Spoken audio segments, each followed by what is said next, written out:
It's gotta be then.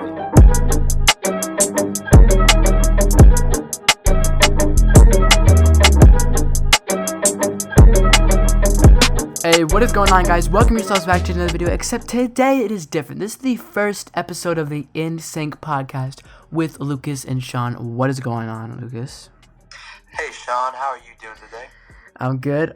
Look, that was weird, but that's not the point of today, okay? The point of today is we're going to be talking about a bunch of stuff music-related, which I'm going to get into in a second. But for a couple minutes, 2-3 minutes, let's talk about why are we making this podcast. You might already know, you might not. And if you already know, I'm just going to show you some clarity. So, first of all, we both love music.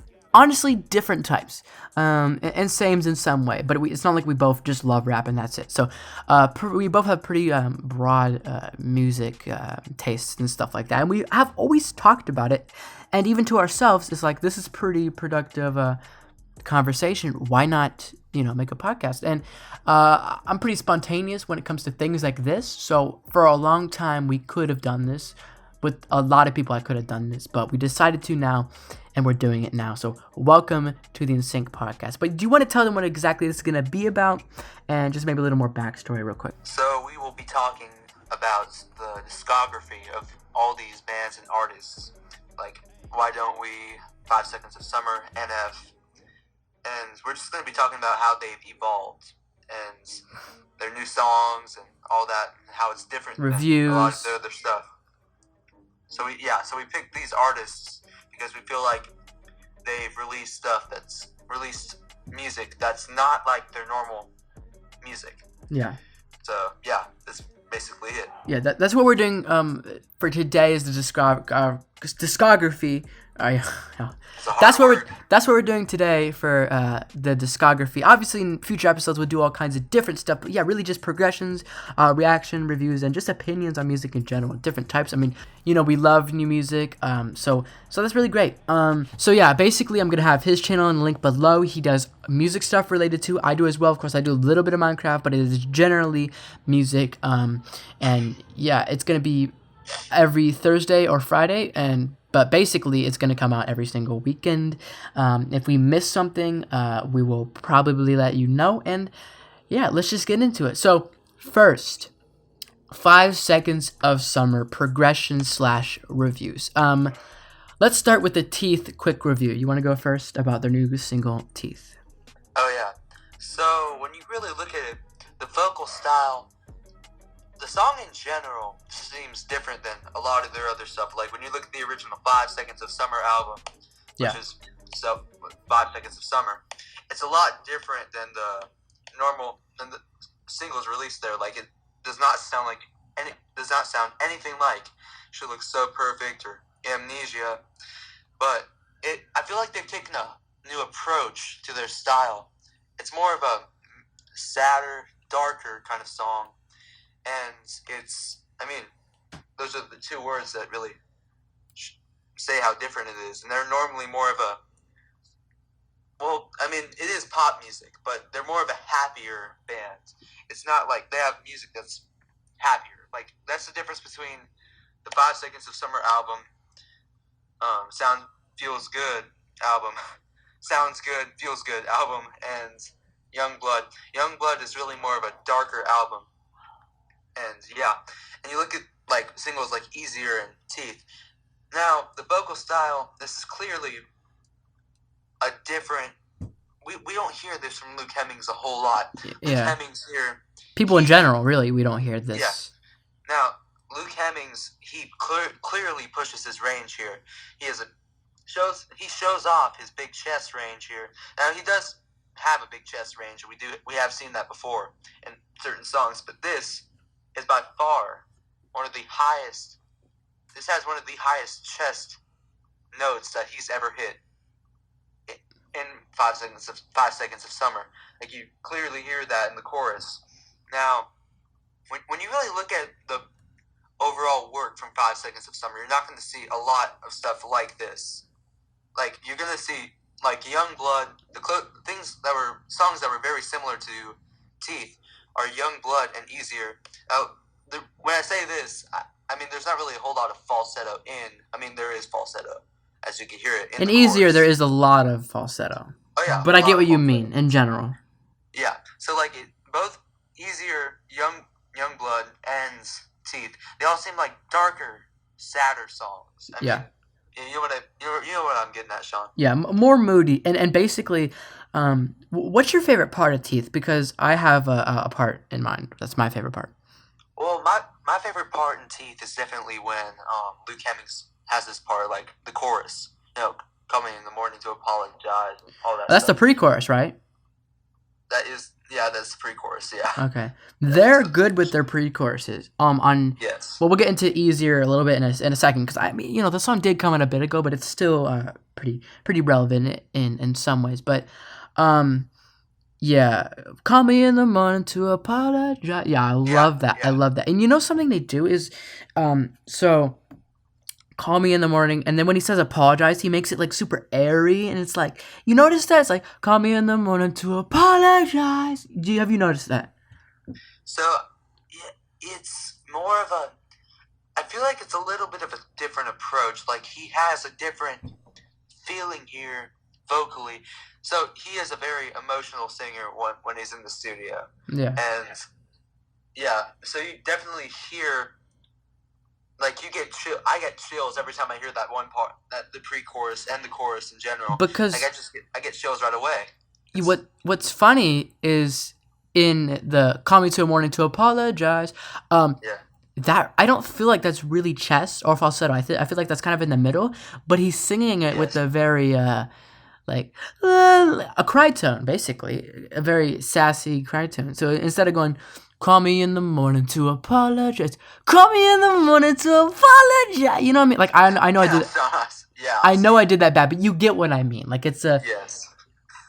Yeah, and I think it's important that, look, it gets boring. I'm sorry, it gets boring when artists just go chest, falsetto, all that, all the different stuff. I don't pretend to be a vocal coach or whatever, but I think it's pretty cool when they add different tone to it, not only different voice personalities, but tone as well.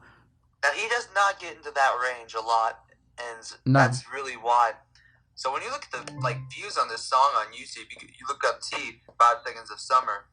It already has 4.4 million views, and it was released just 3 days ago. Yeah, like they have a really big fan base, that's for sure, and their fans seem to embrace this kind of thing, and that's kind of our next topic is Easier, Young Blood, and Teeth thoughts, which we've sort of already gotten. But what I mean by that is thoughts in the sense that I don't get how those three songs are so different, but yet they sound so similar, and they're all very popular. Because, like you said, it's already getting so many plays.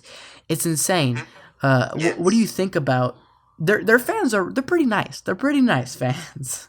Yeah, I mean they always have a big showing for sure, and most of the time, yeah, it's gonna be a sold out show most of the time. Yeah, and it's like going back to Teeth for a second. Look. We're focusing on their vocal ranges and all that, but can we give some props to the beats? Oh yes. The da-na-na, the guitar, the bass, the everything on It's Teeth. all very, very well planned out. It's just perfect. Yes, and you want to know what my favorite part of Teeth is? And we'll get off Teeth in a second because we've been talking about it for a little bit. But my favorite part of Teeth is when, and I said this in my reaction videos, if you're coming from that or whatever, basically when we're reviewing these songs, it's primarily going to be on the podcast. I might do little reaction videos, but in-depth stuff like this going to be on the podcast. But that being said, my favorite part of Teeth, for sure, is when he does the breath,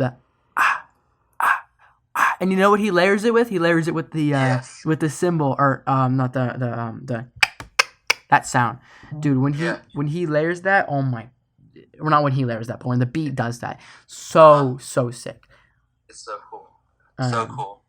Yeah. So, how do you think?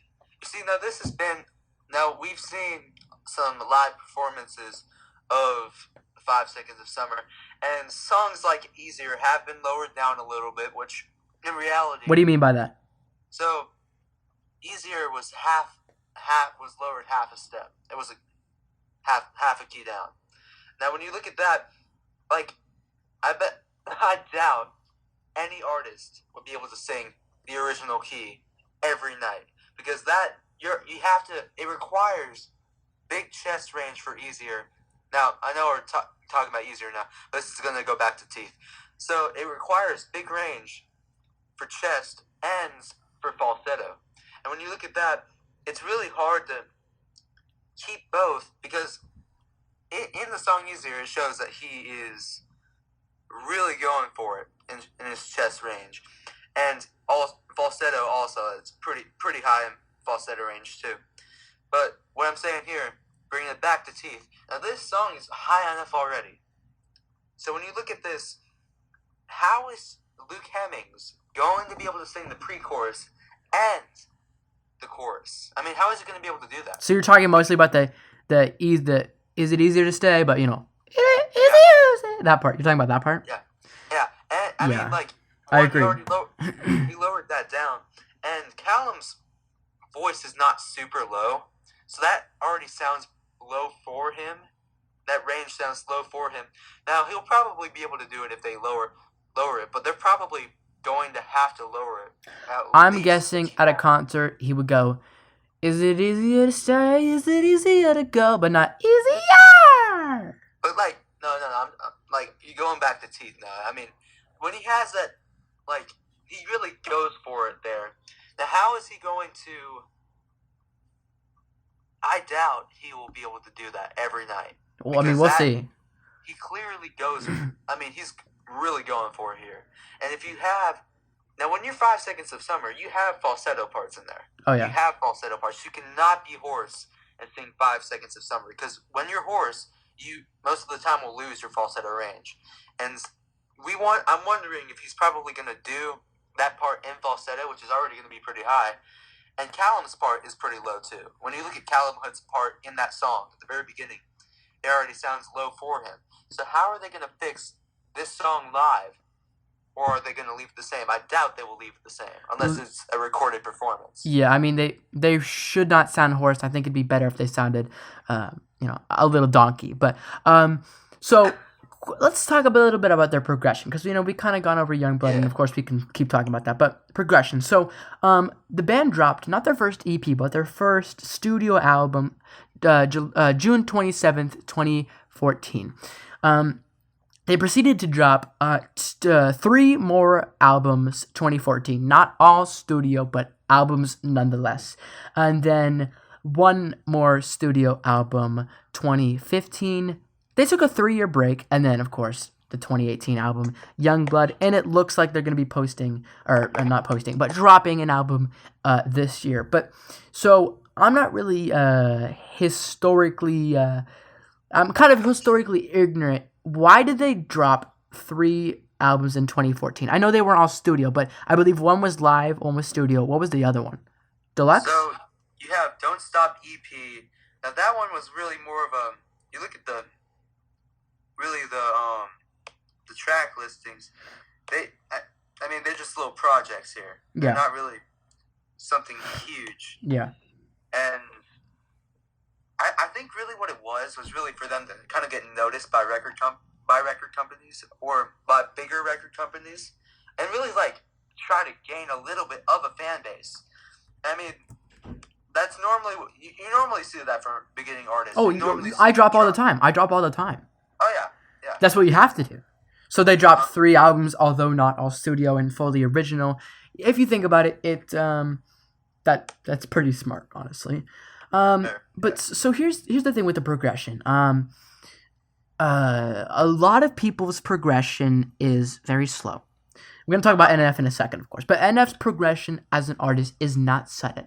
Do you know how sudden going from a very, very, very, very boy bandy or boy band-esque, and I'm not comparing them to One Direction at all, but that's what comes to mind when I listen to their old stuff. You take a 3-year break. Of course, I'm sure they release some singles in between. Regardless, a single is different from an album. Okay, that's a whole it's a whole art of, or it's a whole collection of work, right? So, but here's the thing: they take a 3-year break and they basically change genres. So they're more of a. I mean, they are still a pop band here, but I see what you mean though. Yeah. So when you look there, they. Well, hold on. let me clarify. I think back then they were a boy band pop band. Now that I think they're a pop band pop band. You definitely. I mean, they. Okay, so you look at Callum and Luke Hemmings. They both started out 5 seconds of summer when they were 18. Michael Clifford was 19. They eventually got there. When you really look at it, Luke Hemmings was 18, and so was Callum Hood at the time when they started it. Michael Clifford was 19, and later on that year they got Ashton Irwin, who's currently 25. I mean, they got him later on that year, and they were really. I mean, they were not like. I guess you could consider them a boy band, even though they were all like, yeah. They're all girls. They're all 18 and all grown up, but they were still. You look at the sound, like you would think it was a boy band if you listen to their first 2 albums. That's really how it looks from here. Yeah. I feel like Youngblood. When you look at Youngblood and the transition, and kind of I know what you mean by genre change, but kind of like the different take on their music. Yeah. The different sounds. I think this was really a jump from maturity for them because, like, you listen to all these songs, and they sound. Well, they sound cooler and more advanced, but they also sound like they're writing matured also. So as you age, also your writing can exactly. mature. And well, the thing is they did drop an EP in between the break, but why? I wonder why. Do you think? Here's what I'm thinking. I'm thinking they saw that boy bands were not really going out of trend. I don't mean going out of trend, but they saw a chance and they took it. And they decided to change their music around. But they're completely different. But what is completely different is these new singles. But, it's... Youngblood sounds so much similar to the old stuff than Teeth does. I think Teeth is their first song into changing even more. Like, again, they're going to switch it. Nah, I mean, I totally see what you mean there. Teeth, I feel like Teeth, it's really, they show that they want to change as a band.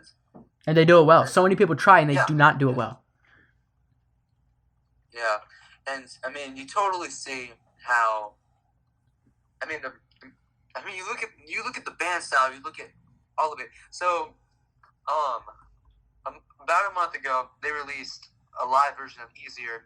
It's more of a heavier rock-ish version of the song. Yeah. And I think them releasing this live version, it shows that they're changing the type of music they're playing now. And, I mean, it sounds heavier. Easier is a different song than the last 2 albums. I mean, it's completely different. Yeah, exactly. It's different than like, what they normally have, yeah. Like, I feel, just kind of to sum it up, I think that their progression has been sudden, ish in a way, just not very slow and good. But I think it's really good, and I think we're really excited for the new stuff to come. But you know whose progression has been pretty slow and pretty steady? So whose progression has been pretty steady and pretty slow, not in a bad way, but just not so sudden. And let us know if you really like that about 5SOS. But that's NF.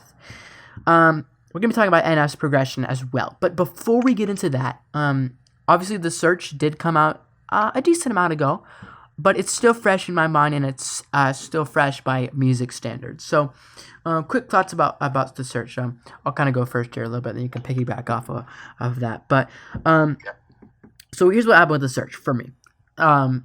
And I've made a video about this, why not to judge a song on first listen. But that's what I did to this album. I reacted with my friend Connor, and that's on the channel if you want to check it out. But regardless, this isn't, for me at least, going to be sort of a review, really, of the album, but just kind of overall thoughts. And they're a lot different than my first review. So my first review was, this is kind of, I'd never thought it was bad, but I thought, this is not what we're used to. This is not what we're used to. So I can imagine how 5SOS fans might have felt. But with NF, look, with NF, I know his album, I know his music is gonna be fire no matter what. So I said to myself, I don't really like it now, so I'm gonna keep listening to this over and over and over again. And now I absolutely love it. I like every single song on the album. Some I don't like that much, but even that is very scarce. I think the album is his best one yet, and I think it's his best one yet. But I do think I don't think it's gonna be bigger than Perception, Let You Down, and all that stuff. It's possible. Don't quote me on it, but I really don't think that. But overall, thoughts about NF's album, The Search, I think it is awesome, and I really like it. And I actually introduced you to it. At least I think I introduced you to it. But regardless of that, what do you think about The Search? So, I really love The Search. I'm not a huge rap fan, but Exactly, but you don't have to be for NF. That's the thing. No, because he is. I mean, he's diverse. He can really do whatever he wants. I think the only thing sorry to cut you off, but I think the only thing for him to do would be kind of is a boy band style. If he was to do 5 Seconds of Summer kind of stuff, I'm sorry, but NF cannot hit those high notes. Regardless. Well, we don't really. Well, yeah, you're right. I don't think he can. But anyways, go on. Okay, so I mean, just listening to the album, like The Search, Time, all these songs have really. I feel like they've kind of they are different songs than what he's normally done. I just think the production is unbelievable. It is so good. Like you look at whenever I listen to The Search, like once it kicks in, oh my god, where'd the beat go? Oh, that gives me chills just hearing that, and I mean it's unbelievable. Just really, the whole album is very cool. Like I think I like every song on that album. Yeah, what's your favorite? I think my favorite would be Time. Search. Time. Oh, The Search. Okay. What's well? Okay, so you have credit to give to Tommy Prophet. He's the one who made all the beats and all of that. Tommy Prophet. He's so good. I mean, dude, it sounds like a movie score. It really does. The album goes from normal trap, normal rap with songs like Options to sounds like The Search movie score to pop songs like Time or whatever. But what would you say is your favorite song that you haven't really heard a lot of people talking about? Because everybody's talking about Time. They're talking about Returns. They're talking about The Search, When I Grow Up. Is there one that you know, sort of like a guilty pleasure that I probably would be like, it's okay, but I wouldn't think about? And I would probably say, that's a difficult one.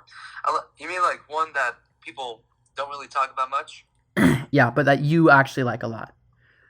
So, I'd probably say, Leave Me Alone. I always thought that would get, I mean, right now, it has a lot of views on YouTube. Oh, yeah, that one's one of the top ones. So that doesn't count. Yeah, but like, I thought that was going to get a bigger embrace. Like, I thought people would listen to it more, react to it more. I mean, there are plenty of reactions already, but I thought it would blow up a lot bigger than it has right now. No, 13 million, above 13 million in just a month. That's unbelievable. You can't just look at YouTube, but no, but you can look at Spotify, of course. Spotify, yeah. So you would say Leave You Alone is another one of your favorites? Yeah, Leave Me Alone, and that is it's a genius song, and I feel like NF definitely he has to be Eminem influenced. I mean, so he is Eminem influenced, but at the same time, I don't think he sounds really similar to Eminem at all. But Eminem was his influence growing up, yeah. Uh-huh. So I mean, you see that, and there are flashes of Eminem here and there. Oh, of course, but, yeah. I mean, that he can sing pretty well too. Eminem sucks at singing. NF does not suck at singing. Eminem sucks at singing. Oh, sorry, I heard you wrong there. So, I mean, now what I like about NF too, he's not trying to do, like, vocally, he's not trying to do what everyone else is doing. He's not trying to be all falsetto guy. No, he's going easy. He's going easy.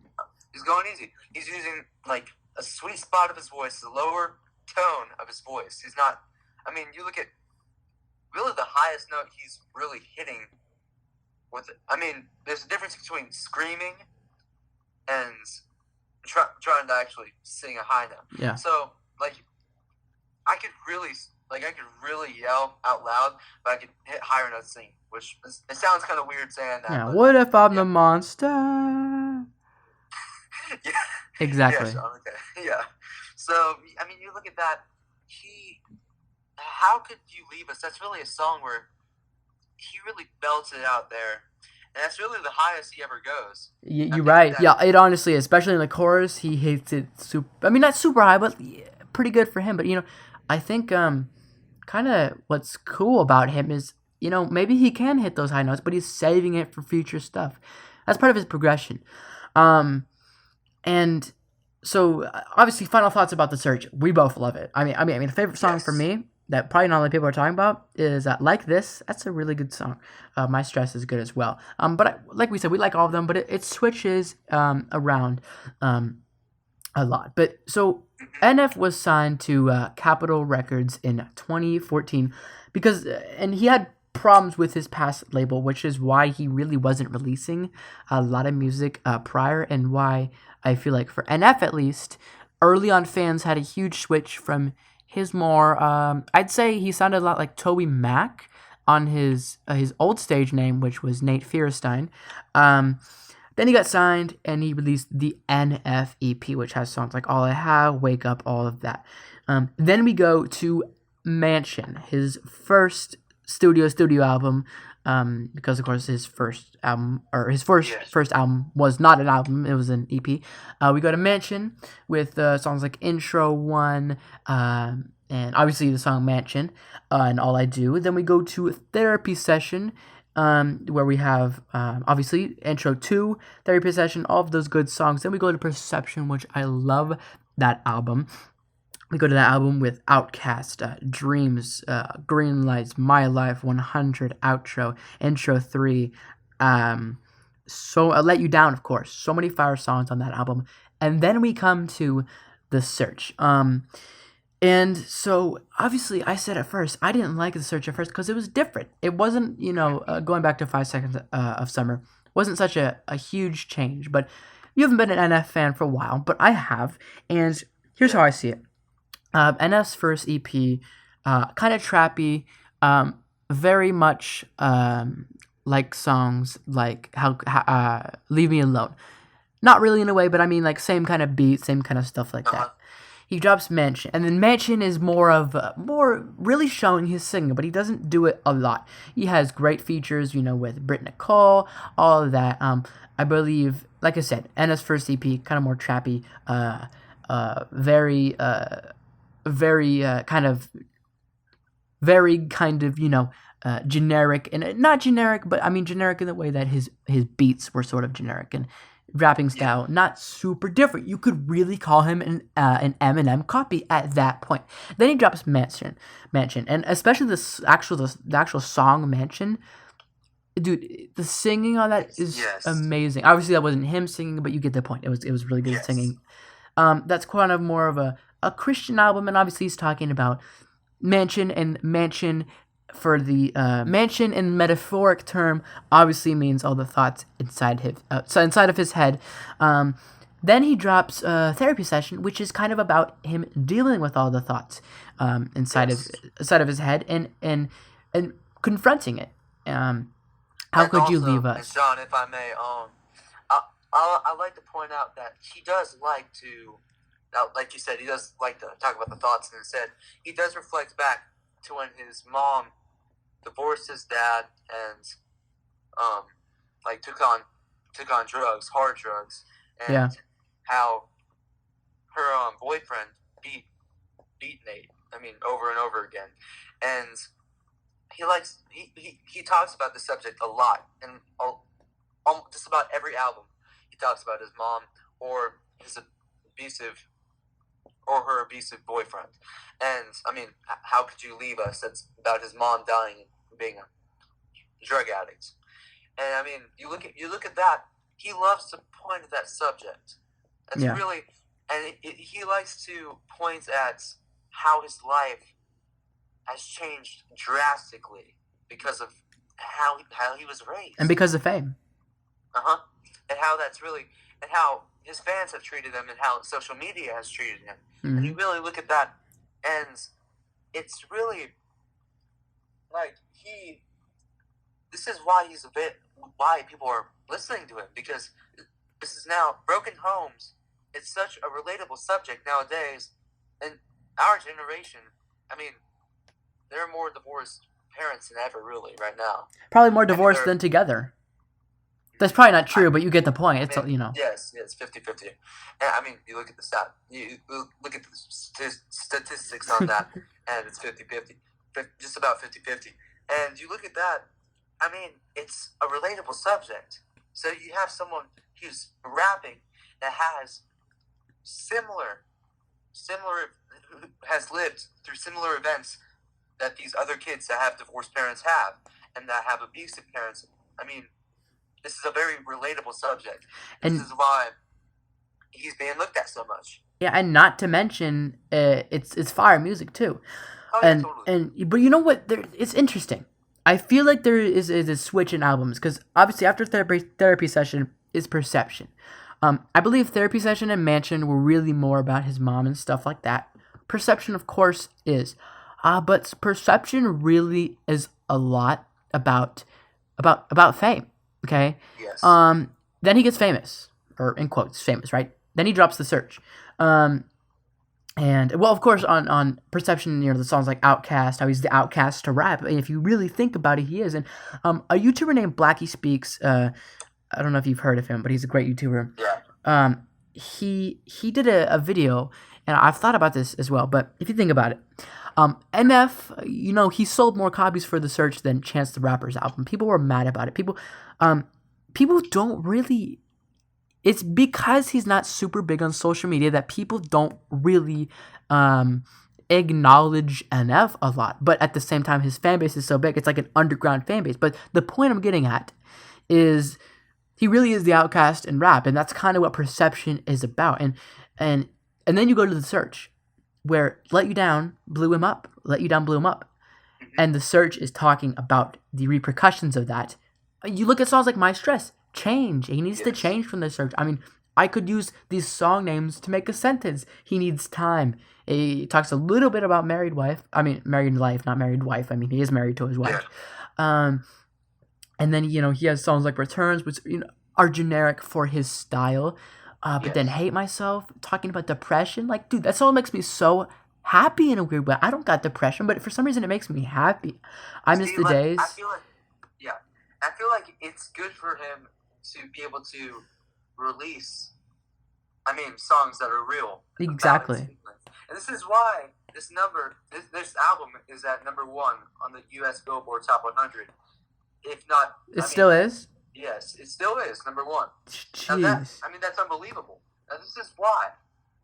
Because it's really a relatable topic, and he's real. He's not talking about... And also...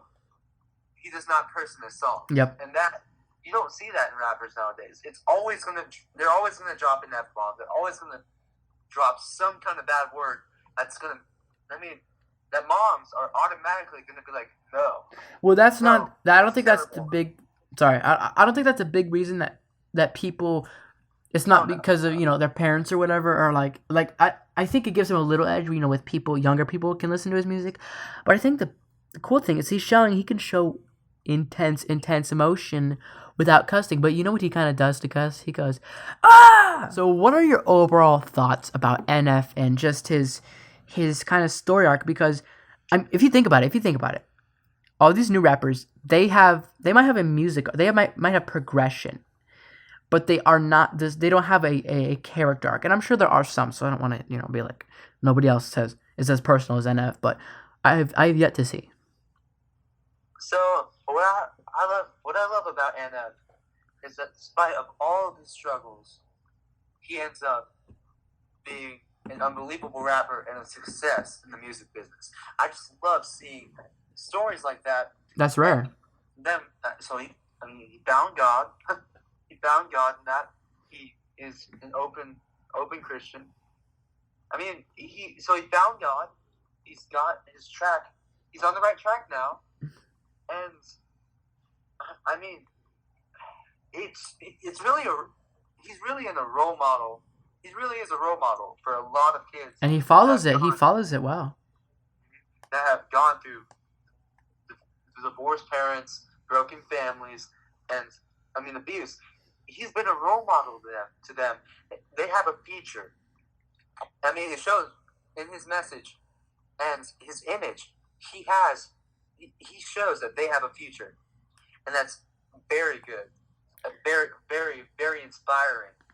And it's very heartbreaking to hear what he had to go through to get to this point. I don't think I'd wish that on my worst enemy. I would not do that. It's a very heartbreaking story, but for me, it helps me to not take anything for granted. I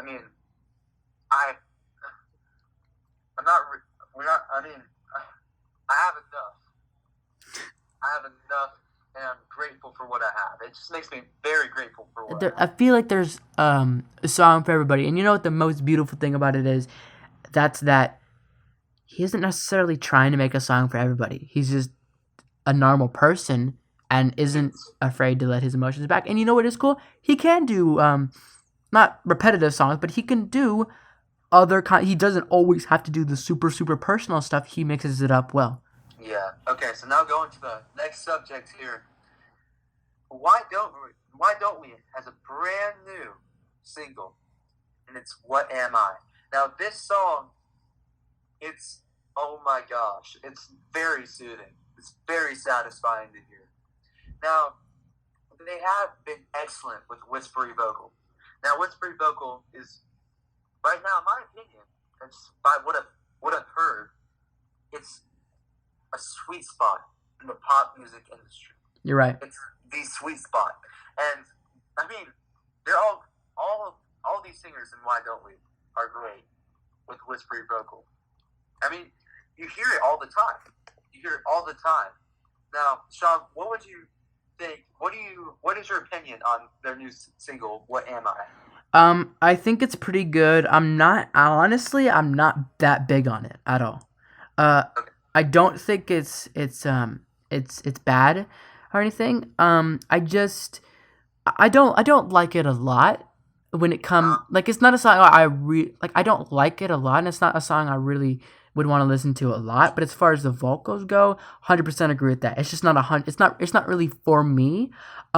With this song, of course, I love the band, but with this song, it's not what I like the most from a band like Why Don't We? But I don't disagree with what you're saying about their vocals. Yeah.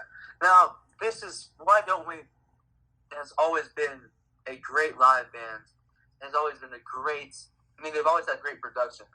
Obviously, a great vocal band. But what I've noticed about this song right here is that, so you look at Daniel Seavey, you look at Daniel's vocal, he uses, the sunset, sunrise part in there. So when you look at the sunset, sunrise part, Daniel,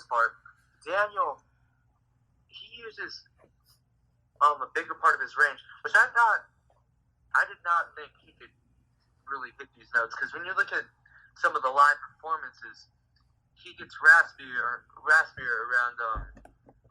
He gets raspier. You wouldn't think he would be able to hit that note. Now, of course, in the studio, people can be studio musicians, but overall it's a great song. But what I kind of laugh about here and then, they do not look like adults. They're all older. Yeah, guys, for you guys listening, he's expressed this opinion many times that they don't look like adults, but they're talking about naughty stuff. But go on. Okay, so one thing I feel like they need to work on, the one thing, I understand romance has sexual intercourse and all that sexual stuff in there. Look, but that's also the progression of the band. As they get older, they got to talk about that. Are you getting mad that they're getting older? Are you like a dad and you don't want them to start being inappropriate? At least they're not cussing. John, that's not what I'm saying, bro. So when you look at, when you really look at it, it's they were talking about this stuff when they were 17. You look at this stuff. But more subliminably. But like, you look at this. I mean, sure. I'm sure there are kids that are minors who are doing that stuff now. Yeah, you. That's not like. That's not. It just feels weird hearing about that. I agree. Like little kids, I'm like, what are you?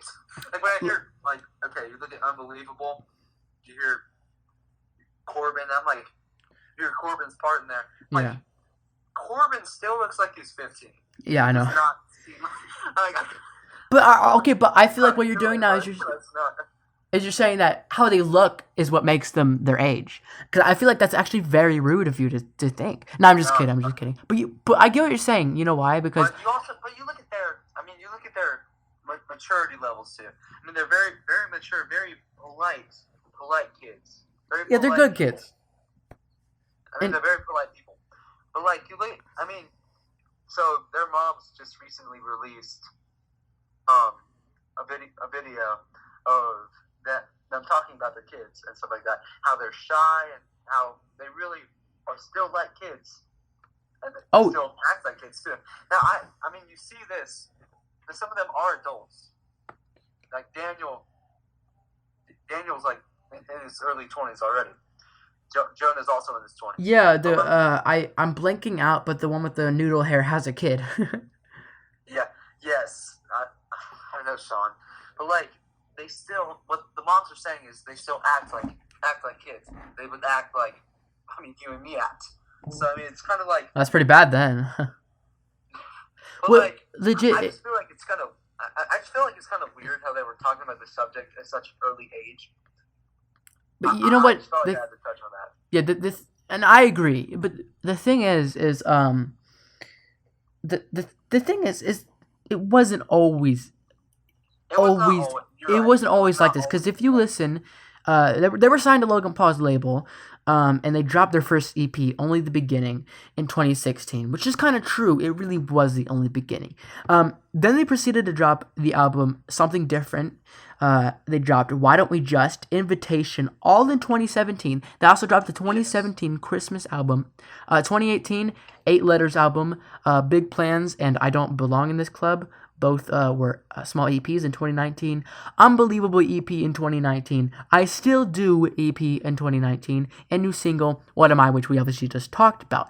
I think talking about their older stuff, they have changed as a band as well. Yes. If definitely a lot in their vocal range. You know. You see, like what I like about now, this does remind me. It does kind of remind me of the Backstreet Boys, but I feel like now it's more of a. You see, that's where I feel like it's kind of the same, because their roles, the Backstreet Boys, they'll have similar roles to the guys in Why Don't We? Yeah. Like you really look over it. I agree. It's really Brian Littrell. He would probably be like he'd probably be like a Jack Avery there. If I was going to compare them, I'd compare Brian Littrell and Jack Avery. And I mean, you could really do that with all of them. They all would have a similar sound. Yeah, but they also. They sound like a 90s boy band. But like, Yeah, do you know what I mean? Like vocal style and all that. Like, yeah, and they all also have kind of their own vocal personalities as well. We can touch on this for a second, which interesting. They're signed to Logan Paul's label. That's kind of weird. You know how they got their start though? It's by being in Logan Paul's videos, and then. See, like they're originally friends with Logan Paul. Well, I think they're still friends now, but controversies have led them astray. So they've appeared in like vlogs and stuff like that from Logan Paul. Yeah. And that really, that helped them. It is kind of cool. Well, he did sort of jumpstart them a little bit. I mean, before he was cool with them before they dropped their first EP.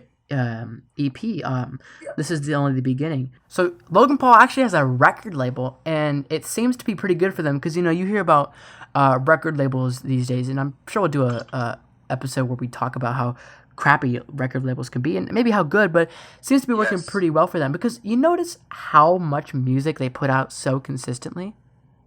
Yes. Yeah, totally.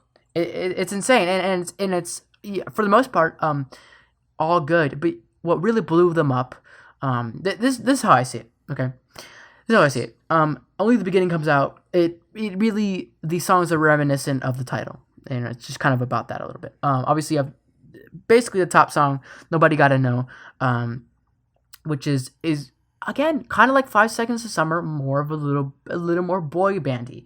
The difference with Why Don't We, and I guess this is kind of like a weird difference to say, but their songs have a lot of bass. They're almost sort of hip hop type beats in a way, kind of in the middle of hip hop and pop beats. Of course, they aren't doing hip hop or whatever, but so anyways, so they drop Only the Beginning, and like I said, that was a great album. Something different. They get into more of the funky different type beats. I do believe Why Don't We Just, their third EP, I don't like that EP. I think that's probably their weakest work they come out with, along with the next EP, which was Invitation. So they kind of had a big start, and then their middle was kind of like not as popular. Bit weaker. Yeah, like still their middle was still popular and still good and all of that, but not nearly as good because they had progression. Then they dropped the Christmas album, and I wasn't feeling that. But then guess what they dropped? They dropped 8 Letters, the 8 Letters album, and 8 Letters a Song, whatever, in 2018. And I guess what I have to say about that is they kind of went from really funky kind of bassy beats to really well produced. I mean, if you listen to 8 Letters, it's super well produced and synthesized and stuff like that. So yeah, I think it's great. Yeah, when you look at that, now Logan Paul, I wanted to point out one thing. Now, he did have the song collaboration, Help Me, Help You, that really also helped him get going. A pretty good song. Yeah, and, I mean, when you look at the overall, I like to touch on that, it kind of did get weaker. It wasn't bad. The 2 EPs were not bad. Yeah, Invitation. I feel like it kind of got a little bit weaker from there. But 8 Letters, I feel like that really, really blasted them as far as as they've ever gotten. Because 8 Letters alone, that's an amazing song. And it's so relatable. It's like, why? It's basically talking like, if you love someone, why is it so hard to say if it's just 8 letters? And obviously, it's more than that, but you get the point. And the thing is, I feel like they were going with their first 2 EPs, Only the Beginning and Something Different style, little too much, but at the same time not enough. And Why Don't We Just, an Invitation. Then they kind of switched around and put it in a blender, their style, and created the beautiful song 8 Letters and the beautiful album 8 Letters. And not to mention, dude, following it up with I Don't Belong in This Club. And not to mention the collaboration was amazing. I think that's what they're also getting to. They thought, Help Me Help You was huge. And then they dropped this one, big as well, and then Unbelievable. Kind of sounds like their old stuff, but like I said, it's just progression. I feel like they had a stunt in the middle, but now they're kind of going a little back to their old stuff. They just have a whole new sound, and they have the sound where you hear a band and it sounds like Why Don't We, and you say, are they Why Don't We inspired? Before it was kind of like, are they One Direction inspired? But now it's, are you Why Don't We inspired? You see, I feel like Why Don't We has been around long enough to carve out their own niche. That's just how it goes, Yes, people would know Why Don't We just by hearing it. Even if it's not a big song, they would know, oh, that's Why Don't We. Now, that's Corbin. That's, yeah. Their voices are distinct. Yeah, Zach Harry. I mean, they would totally go into that. And also, their work, I feel like it just keeps getting better. Just hearing Unbelievable. Unbelievable is such a catchy song. We both love that song. And, I mean, everyone's part of that. It's unbelievable. It's unbelievable, yeah. Unbelievable, yeah. Yeah. I mean, Jack Avery's part, I think it's my favorite part on that. Yeah, and let's give a little credit. Their beats are really sick. I'm a big beat person. Why Don't We Just EP and Invitation EP, the beats were not nearly as good as this stuff and their old stuff. But band progression, we kind of got over that, guys. It's pretty insane with all these different bands. Any overall thoughts or things you want to add when it comes to just Why Don't We, just NF, 5 Seconds of Summer, or all of them? See, like, now all these bands, they go through their stuff. They all go through changes. Now I feel like right now the music industry is trying to find something original. Yes. But now this is very hard to find because right now we've seen just about everything possible. Everything possible. I don't think there's going to be any other original genre after this. I don't think there's going to be any other. And then you hear Teeth. Genre. I mean. And then you hear The Search. Yeah, but like you hear these, but like you see little flashes of these types of songs here and there, but they are not touched on enough. There are not enough of them made.